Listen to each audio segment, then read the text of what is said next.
What's up, kids, man? It's David here with Salt Lake State, and we're going to be talking a little bit more about this business of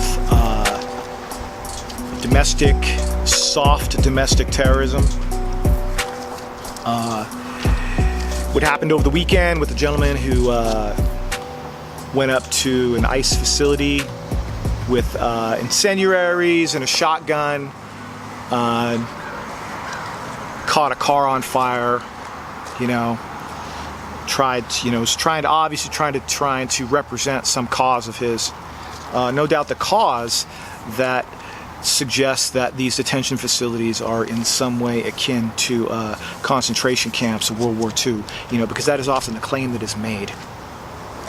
That people are being abused in these facilities, that innocent people are being maligned, as such. As though they have freedom to come and go into our country at will, as though we were treating citizens of our country in such a manner as this, But I tell you what, I would like to ask the question, is it irresponsible for people on the left, congressmen on the left, that have stated as such that these ICE detention facilities are akin to concentration camps, World War II concentration camps? Is it irresponsible for them to say that? You know what I'm saying?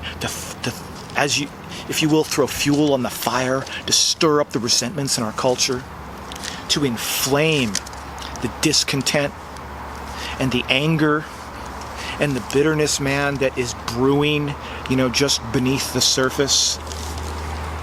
Is it irresponsible for them to conflate ICE detention facilities where economic migrants that have entered into the country illegally are being kept, really being processed and moved back into their country of origin? It's a processing center. It's a holding place, a temporary holding place where they're processed and moved on with their lives.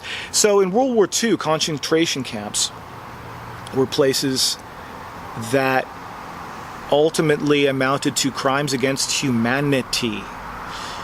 Such people that ran such facilities were tried in courts after the war, put to death for their crimes. And, one must wonder, are these two things, are ICE detention facilities akin to World War II concentration camps? So let's look at what one of these camps might have been like, these World War II camps. There was a camp in Germany that was a women's camp only, and it was called Ravensbrück. It was built in 1938. And it housed women. So, yeah, man, we got these ICE detention facilities, a big outcry about women and children, man. Women and children, people being separated from their kids, right? One would wonder if these detention facilities in America were full of male illegal immigrants. Would there be a narrative to push? But it is really the imagery of women and children wherein the narrative seems to grow teeth, if you will. So let's look at something that maybe might seem equivalent. Ravensbrück, Germany, 1938. What happened to women in Ravensbrück? Well, they were used as slave labor.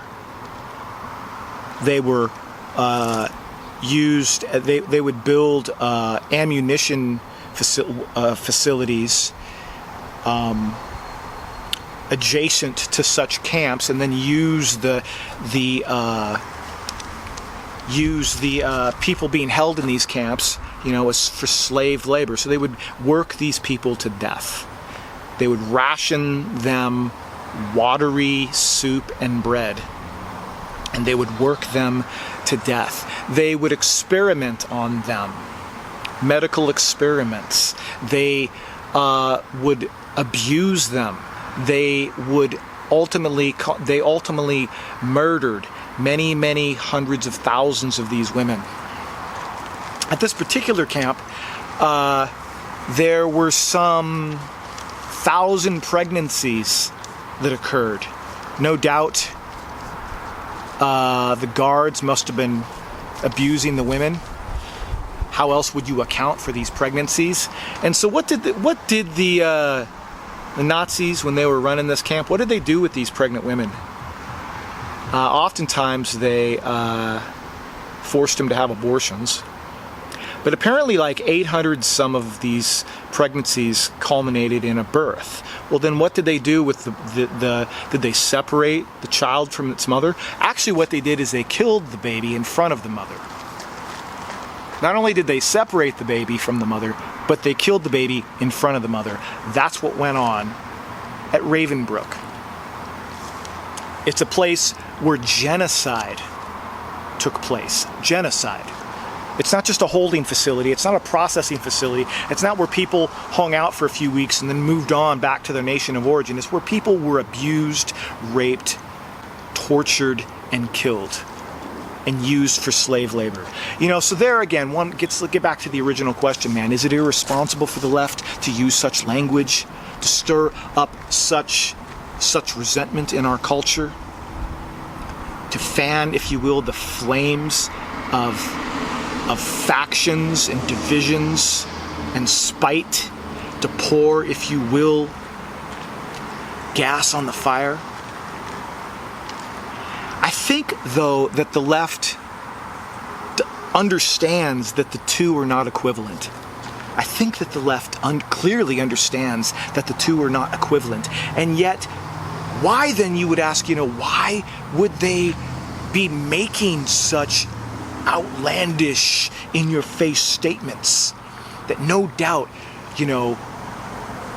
get the ire of the people stirred up, of their supporters? And I think that it is because that the real intention here is not to be concerned about the welfare of economic migrants that have entered into this country illegally. It is not to be concerned about their welfare. That the real issue is to cause tears, to erode at the fabric of our society, to stir in us discouragement, to cause us to lose confidence in the systems that give order in our nation, and oftentimes it is that very sense of law and order that separates us from countries like Mexico, from other countries in Latin America like El Salvador and Bolivia, Nicaragua.